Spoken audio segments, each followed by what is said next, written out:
Tema renungan firman Tuhan untuk renungan hari ini adalah janji Tuhan dan caranya menyelamatkan kita, sungguh menakjubkan.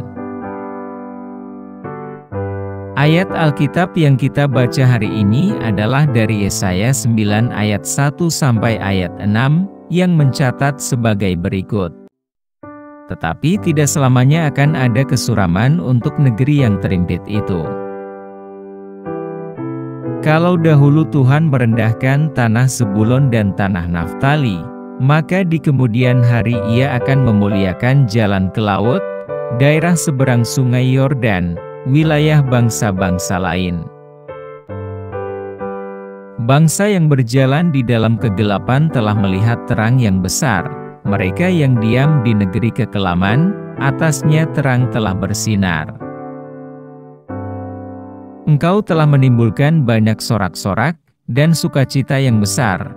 Mereka telah bersukacita di hadapan Emyu, seperti sukacita di waktu panen, seperti orang bersorak-sorak di waktu membagi-bagi jarahan. Sebab kuk yang menekannya dan gandar yang di atas bahunya serta tongkat si penindas telah kau patahkan seperti pada hari kekalahan Midian. Sebab setiap sepatu tentara yang berderap-derap dan setiap jubah yang berlumuran darah akan menjadi umpan api. Sebab seorang anak telah lahir untuk kita, seorang putera telah diberikan untuk kita, lambang pemerintahan ada di atas bahunya, dan namanya disebutkan orang, Penasihat Ajaib, Allah yang perkasa, Bapa yang kekal, Raja Damai. Apa yang telah kita baca? Dan tentang apa dan siapa? Sama seperti Nabi Yeremia yang menegur suku Yehuda, Nabi Yesaya, dalam Yesaya pasal 8, juga memperingatkan Yehuda tentang invasi yang akan datang dari Asyur. Kitab Yesaya pasal 8 ayat 22 mengatakan, jika mereka melihat ke bumi, dan melihat kesusahan dan kegelapan, kesuraman penderitaan, maka mereka akan didorong ke dalam kegelapan itu. Invasi Asyur akan sangat mengerikan bagi orang-orang Yahudi, terutama untuk wilayah utara tanah perjanjian, tanah Zebulon, dan tanah Naftali. Dalam konteks ini, janji Tuhan kepada suku Yehuda di selatan, dalam Yesaya 9 ayat 1, menjadi jauh lebih berharga. Wilayah utara tanah perjanjian, di sekitar Laut Galilea, menjadi wilayah paling parah diporak-porandakan, ketika bangsa Asyur menyerbu dari utara. Janjinya adalah bahwa tanah ini, suatu hari akan memiliki berkat yang istimewa. Ke-10 suku di utara adalah yang pertama menderita dari invasi Asyur. Jadi jika dilihat dari belas kasihan Tuhan, mereka akan menjadi yang pertama melihat cahaya Mesias. Mereka di utara, yang lebih dahulu berjalan dalam kegelapan, akan melihat cahaya yang besar.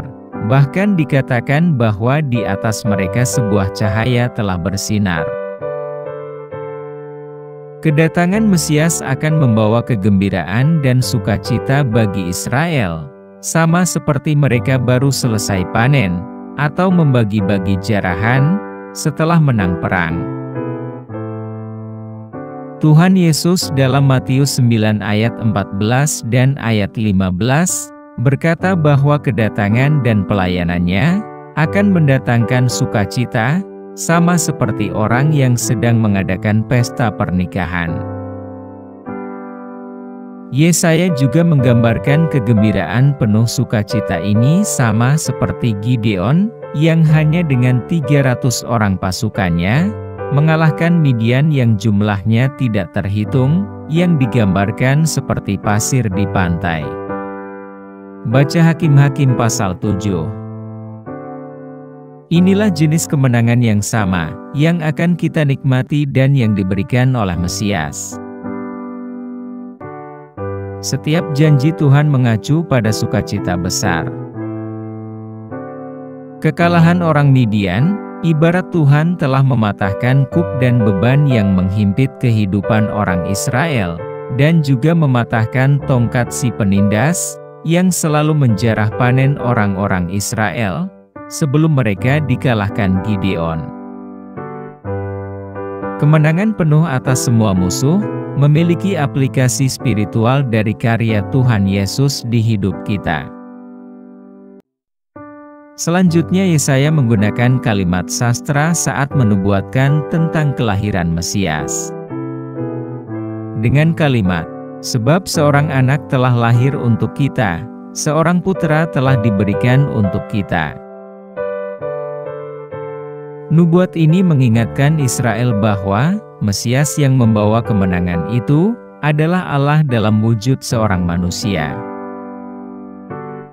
Yang menarik adalah Allah tidak memilih cara lain, misalnya dengan memakai malaikat sebagai Mesias, atau Allah sendiri yang langsung menjadi Mesias tanpa wujud seorang manusia. Anak laki-laki ini akan menjadi seorang laki-laki yang luar biasa. Dia adalah putra Allah yang kekal, pribadi kedua dari ketuhanan Allah. Lambang pemerintahan ada di atas pundaknya, yang artinya akan menjadi tanggung jawabnya. Dan dia memiliki karakter sebagai penasihat ajaib, Allah yang perkasa, Bapa yang kekal, Raja damai. Apa pesan Tuhan bagi kita? Tuhan telah menetapkan cara unik untuk keselamatan kita. Cara itu menghasilkan kedamaian, cinta, dan harapan. Tuhan mengirimkan cahaya inkarnasi ke dunia untuk menerangi kita yang berjalan di kegelapan lembah bayang-bayang kematian. Hanya Tuhan yang dapat mengasihi manusia yang telah jatuh begitu dalam ke dalam kubangan dosa, sehingga Dia mengutus anaknya yang tunggal untuk menjadi terang pemberi kehidupan sejati bagi semua orang yang percaya pada namanya. Tak seorang pun selain Allah yang cukup baik untuk membayar harga dosa dengan menjadi korban penghapus dosa yang sempurna. Hanya Kristus yang dapat membuka gerbang surga bagi mereka yang percaya dalam namanya. Tidak mengherankan jika namanya disebut penasihat ajaib, karena kasih-Nya yang besar dan dalam, serta nasihat-Nya yang bijak, mendatangkan keheran dan kekaguman yang luar biasa kepada kita. Siapakah selain Allah yang perkasa, penuh kasih dan keadilan, yang dapat menanggung malu dan kehinaan salib, yang memiliki kuasa untuk menjauhkan kita dari kegelapan neraka yang dalam, dan membuang ketakutan akan hukuman kekal? Dia adalah Bapa yang kekal, yang mengutus dirinya sebagai Putra kekal, Raja damai, untuk menjadi terang sejati. Ia datang untuk menghalau kegelapan dosa, dan mencegah manusia dari penghukuman dan kematian, khususnya bagi semua orang yang percaya dalam namanya. Yesus tidak hanya datang sebagai Mesias dan Raja bagi domba-domba yang hilang dari Bani Israel, tetapi Dia juga datang sebagai pengganti dosa bagi seluruh dunia, bagi kita yang percaya kepada namanya. Dia datang sebagai terang dunia, terang yang memberi kehidupan kepada umat manusia, terang yang bersinar dalam kegelapan. Yesus datang sebagai terang sejati, yang datang ke dunia untuk menerangi setiap manusia, agar semua orang yang percaya kepadanya tidak tinggal dalam kegelapan. Dari hidup dan pengorbanannya, Yesus adalah satu-satunya yang cocok untuk membimbing hidup kita, dan menjadi sumber nasihat bagi orang Kristen. Yesus akan membantu kita untuk mengatasi masalah kita. Dialah yang membuat perdamaian, terutama antara Tuhan dan manusia. Dan jika kita benar-benar mengenal Yesus yang luar biasa, kedahsyatannya akan memenuhi hati dan pikiran kita dengan keheranan dan kekaguman.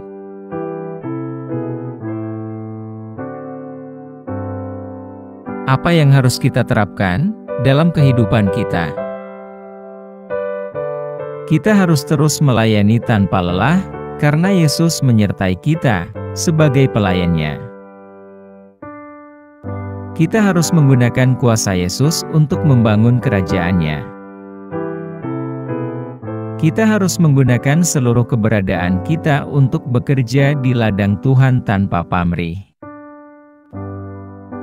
Kita harus membuka diri untuk mudah diakses oleh orang-orang yang ingin datang kepada Yesus. Kita harus melayani Tuhan dengan menyembunyikan diri kita di balik salib Tuhan, agar kita terlihat semakin kecil, dan Yesus terlihat semakin besar di setiap pelayanan kita.